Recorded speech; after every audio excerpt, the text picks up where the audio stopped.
5 अगस्त को मार्केट गिरने के पीछे अकेला जापान नहीं था, इसमें और भी कुछ रीजन थे और इनमें मैं 3 रीजन पर ज्यादा फोकस कर रहा हूँ। तो उसका असर यूएस इकोनॉमी पर पड़ेगा, इसलिए यूएस इकोनॉमी स्लो डाउन हो सकती है और अमेरिका की मार्केट का असर पूरी दुनिया पर पड़ता है। इंटरेस्ट रेट को लेकर कोई पॉजिटिव न्यूज नहीं आती है तो मार्केट फिर से क्रैश कर सकता है। बाउंस बैक भी करना चाहिए या फिर कर लिया होगा, अगर नहीं किया है तो मौका है, अभी आपको ध्यान देना चाहिए। अब बचना आपको वहाँ पे थोड़ा उस पर बात कर लेते हैं, क्योंकि अनएम्प्लॉयमेंट का डाटा जब भी खराब होता है नेस्डैक का सबसे पहले नाश होता है। कल क्या लग वाली बात बन जाएगी, इसलिए अननेसेसरी रिस्क लेने का मतलब मेरे हिसाब से तो बनता नहीं है। अगर आप इंटरडे ट्रेडिंग या ऑप्शन ट्रेडिंग कर रहे हैं तो अपने स्टॉक लॉस का ज्यादा ध्यान रखें। अगर आपका इन्वेस्टमेंट ऐसे स्टॉक में है जिसके फंडामेंटल्स अच्छे नहीं है या फिर वो आपको ओवरवैल्यूड लग रहा है तो ऐसा भी हो सकता है कि वो बहुत ज्यादा क्रश कर जाए और उसको रिकवर होने में बहुत ज्यादा टाइम लगेगा। हेलो एवरीवन, मैं रघु सिसोदिया स्वागत करता हूं आपका अपने चैनल पर। दोस्तों, जैसा कि हम लोग देख सकते हैं स्टॉक मार्केट की हालत कुछ सही नहीं लग रही है। वैसे तो मार्केट का नेचर ही अप डाउन होने का है, पर अभी जो मूवमेंट बना हुआ है और उसके पीछे जो वजह है और पूरी दुनिया में जो माहौल है वो साफ साफ एक बड़े क्रश की तरफ इशारा कर रहा है। इसके ऊपर वीडियो बनाने के लिए मैं लास्ट 2 दिन से टाइम निकालने की कोशिश कर रहा हूँ, पर अपनी जॉब की वजह से मैं ज्यादा टाइम नहीं दे पा रहा था, इसलिए कम एडिट करके इस वीडियो को मैं जल्दी से जल्दी अपलोड कर रहा हूँ। दोस्तों, 5 अगस्त को जो निफ्टी लगभग 700 और सेंसेक्स 2200 पॉइंट गिरा था, इस छोटे से करेक्शन से सब पैनिक हो गए और सब सेलिंग करने लगे। पर मेरे हिसाब से मुझको ये 5 अगस्त का जो क्रैश है बहुत छोटा लग रहा है। जिस हिसाब से दुनिया का माहौल है उससे कुछ बड़ा होने की बहुत ज्यादा पॉसिबिलिटी है। दोस्तों, जो 5 अगस्त का क्रैश था वो जापानीज बैंक के इंटरेस्ट रेट हाइक करने की वजह से हुआ था, क्योंकि इंटरेस्ट रेट बढ़ाने की वजह से जापानीज येन डॉलर के कंपैरिजन में स्ट्रॉन्ग हुआ और येन बेस्ड ट्रेड में 2 से 3 दिन जबरदस्त सेल ऑफ चला और मंडे को जापानीज मार्केट 10% क्रैश कर गया। ऐसा जो फॉल है वो निकेई में अक्टूबर 1987 में भी आया था, जिसको ब्लैक मंडे कहा जाता है। पर दोस्तों, ये एक शॉर्ट फॉल था और निकेई वापस से रिकवर कर गया है। पर जापान में 1987 के बाद आज ऐसा दिन आया है जब मार्केट 10% से ज्यादा गिरा हो। जापान में अब तक जो इंटरेस्ट रेट था वो 0% था और जो इंटरेस्ट रेट बढ़ा है वो 0.25% बढ़ा है सिर्फ। लेकिन ये 0.25% जापानीज मार्केट के लिए बहुत इंपॉर्टेंट नंबर होता है और इसी वजह से जापान में मार्केट पिछले 5 दिन में 10% से ज्यादा गिर चुका है और पिछले 7 दिन से लगातार गिर रहा है। टोटल देखा जाए तो जापान का मार्केट अब तक 15 से 17% गिर चुका है।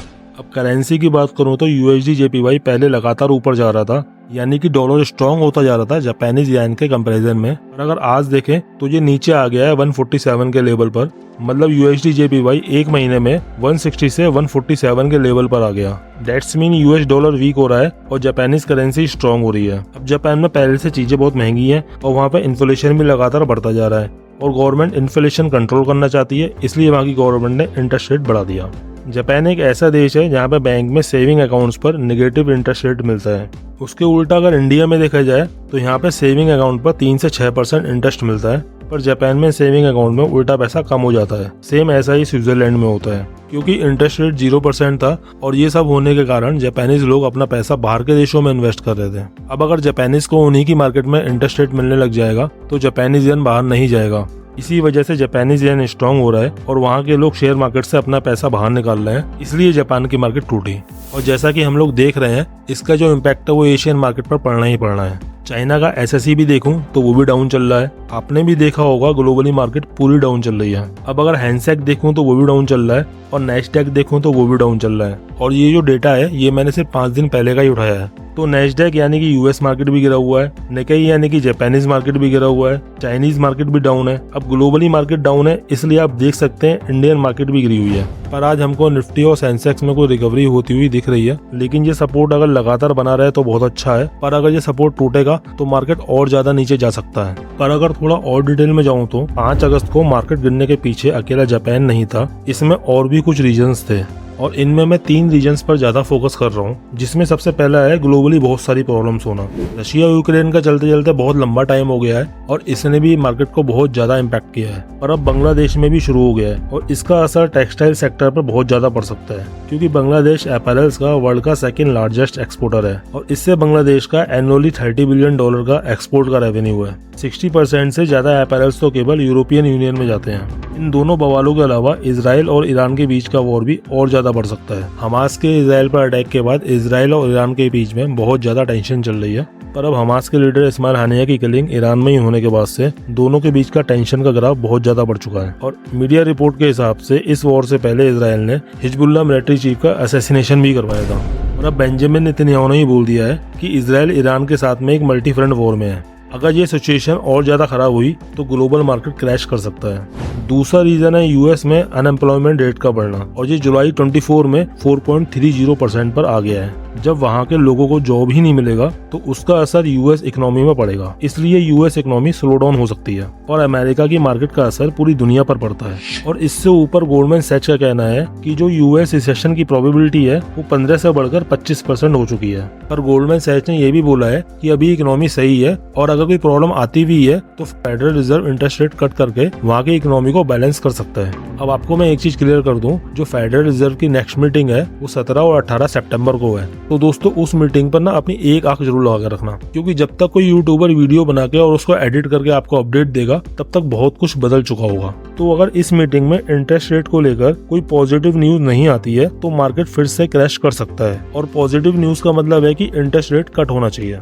पर इसमें एक और प्रॉब्लम है कि यूएस में इन्फ्लेशन रेट भी लगभग 3% चल रहा है और वहाँ की गवर्नमेंट इसको कम करके 2% पर लाना चाहती है। इसी कारण यूएस में लंबे समय तक इंटरेस्ट रेट नहीं घटाए गए। पर अगर अनएम्प्लॉयमेंट रेट को कंट्रोल करने के लिए इंटरेस्ट रेट को कम किया भी जाता है तो इससे कुछ हद तक अनएम्प्लॉयमेंट की प्रॉब्लम तो सॉल्व हो जाएगी, पर इन्फ्लेशन बढ़ सकता है, मतलब महंगाई बढ़ सकती है। और महंगाई बढ़ने से लोग खर्चे कम करते हैं जिससे बिजनेस पर असर पड़ता है और मार्केट क्रश कर सकता है। इसलिए फेडरल रिजर्व के सामने दोनों तरफ से प्रॉब्लम हो सकती है। तीसरा रीजन है मार्केट का ओवर वैल्यूड होना। मार्केट को तब तक ज्यादा फर्क नहीं पड़ता जब तक मार्केट ओवर वैल्यूड न हो, और इस वैल्यूएशन का एकदम सटीक अनुमान लगाना बहुत मुश्किल होता है। लेकिन एक्सपर्ट के अकॉर्डिंग जिस हिसाब से अभी मोस्टली स्टॉक का प्राइस टू अर्निंग यानी कि पीई रेशियो बढ़ा हुआ है, इससे ये अनुमान लगाया जा सकता है कि मार्केट अभी ओवर वैल्यूड हो। और कोटक इंस्टीट्यूशन इक्विटी के अकॉर्डिंग अभी मार्केट 3 कैटेगरी में डिवाइड हो चुका है, जिसमें कोटक इंस्टीट्यूशन के अकॉर्डिंग फाइनेंशियल सेक्टर का वैल्यूएशन अभी रीजनेबल है, लेकिन automobile, capital goods and PSU sector का जो वैल्यूएशन है वो यूफोरिक लेवल पर है, मतलब बहुत ज्यादा बढ़ चुका है उनके अकॉर्डिंग। इसके अलावा जूलियस बैर के एमडी मार्क मैथ्यूज के अकॉर्डिंग इंडियन मार्केट अभी बहुत ज्यादा ओवर वैल्यूड है और उनके हिसाब से एक पुल बैक आना चाहिए। अब इन सबके हिसाब से मार्केट ओवर वैल्यूड है, पर मार्च में सेबी चीफ माधवीपुरी जी ने खुद बोला था कि स्टॉक मार्केट में बबल बन रहा है, तो मार्केट अगर ओवर वैल्यूड है तो वो हिसाब बराबर करेगा। तो दोस्तों अब ये तो क्लियर है कि मार्केट क्रैश का खतरा बहुत हद तक सामने खड़ा हुआ है। तो इस सिचुएशन में अब करना क्या चाहिए, अब इस पर थोड़ा फोकस कर लेते हैं। मैं अपने हिसाब से बता रहा हूँ, आप भी खुद रीचेक करिएगा और अपने एडवाइजर से जरूर डिस्कस करना। दोस्तों इस time mutual fund, small cap, mid cap में सोच समझ कर काम करना है। थोड़ा प्रॉफिट बुकिंग करने का मौका है और बाउंस बैक भी करना चाहिए, या फिर कर लिया होगा, अगर नहीं किया है तो मौका है, अभी आपको ध्यान देना चाहिए। ये टाइम एसआईपी के लिए सबसे अच्छा है। जब मार्केट सीधा जा रहा होता है वो एसआईपी का टाइम नहीं होता है, उसमें नीचे इन्वेस्ट करो और ऊपर प्रॉफिट बुक करो और निकल लो। पर जब मार्केट ऊपर नीचे बहुत ज्यादा होता है तब एसआईपी के लिए सबसे बेस्ट टाइम होता है। स्टॉक पैसिफिक के मौके अब यहाँ बनेंगे। स्टॉक पैसिफिक में डिफेंसिव में फोकस हो सकता है। डिफेंसिव का मतलब फार्मा, एफएमसीजी, कंस्ट्रक्शन में देखो तो सीमेंट सेगमेंट है एग्जांपल के लिए। अगर आपको बाउंस बैक में प्ले करना है तो इस सेगमेंट में फोकस करना चाहिए। पर इंश्योरेंस से रिलेटेड कंपनीज में थोड़ा सावधान रहना पड़ेगा, इसमें अच्छे रिसर्च की जरूरत पड़ेगी आपको। अब बचना आपको कहाँ पे है, थोड़ा उस पर बात कर लेते हैं। आईटी में ज्यादा अंधाधुंध इन्वेस्ट नहीं करना, बैंकिंग में मौके मिल सकते हैं।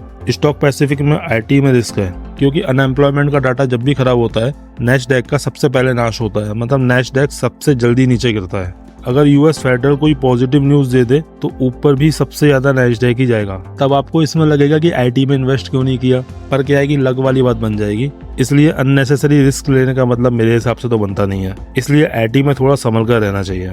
अब जरा दूसरे तरीके से देख लेते हैं ट्रेडिंग वाइज। इसमें पहले लॉन्ग टर्म के हिसाब से बात करते हैं। लॉन्ग टर्म के लिए इन्वेस्ट कर रखा है तो बिल्कुल पैनिक मत हो, मार्केट नीचे जाएगा तो रिकवर भी करेगा, और हिस्ट्री उठा के देख लो मार्केट ने रिकवर भी किया है। क्योंकि इकोनॉमी तभी मरती है जब सीरिया या श्रीलंका जैसे हालात हो जाए या वर्ल्ड वॉर हो जाए और सारे देशों में बम गोले फटने लग जाएं। तो अगर आपने लॉन्ग टर्म में इन्वेस्ट कर रखा है और 5-6 महीने आपको उस पैसे की जरूरत नहीं पड़ने वाली, तो आपको अपने पोर्टफोलियो में थोड़ा सा नुकसान तो दिखेगा, पर बाद में वो रिकवर हो जाएगा और वापस से आपको अपने पोर्टफोलियो में अच्छा खासा प्रॉफिट दिखाई देगा।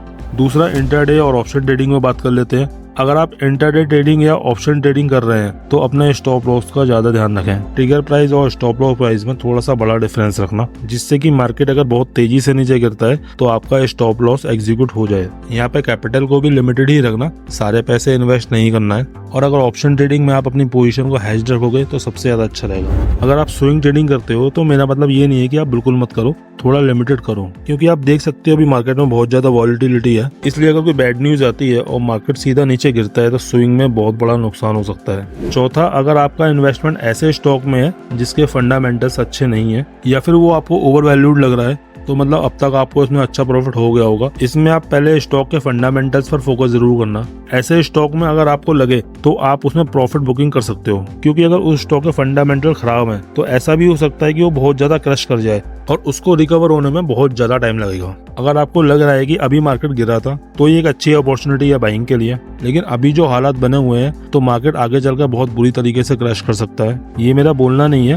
पर सिचुएशन, कंडीशन और एनालिसिस के बेसिस पर मैं ये बात बता रहा हूँ कि ऐसे टाइम पर आपके पास कैपिटल होनी चाहिए बाइंग करने के लिए। अगर सारा कैपिटल आप अभी इन्वेस्ट कर दोगे और मार्केट अगर और ज्यादा नीचे गिरता है तो फिर बाइंग करने के लिए आपके पास कैपिटल नहीं बचेगा, क्योंकि मार्केट गिरते समय बेस्ट टाइम होता है स्टॉक बाइंग करने का, और उस टाइम ये स्टॉक्स आपको बहुत सस्ते में मिल जाते हैं। तो अगर आपको अभी बाइंग करनी है तो मेरी एडवाइस है कि आप थोड़ा लिमिटेड अमाउंट में बाइंग करो तो वो ज्यादा अच्छा रहेगा। तो दोस्तों, आप अपनी एडवाइस कमेंट बॉक्स में जरूर दीजिएगा, वो मेरी बहुत ज्यादा हेल्प करेगी नेक्स्ट वीडियो के लिए।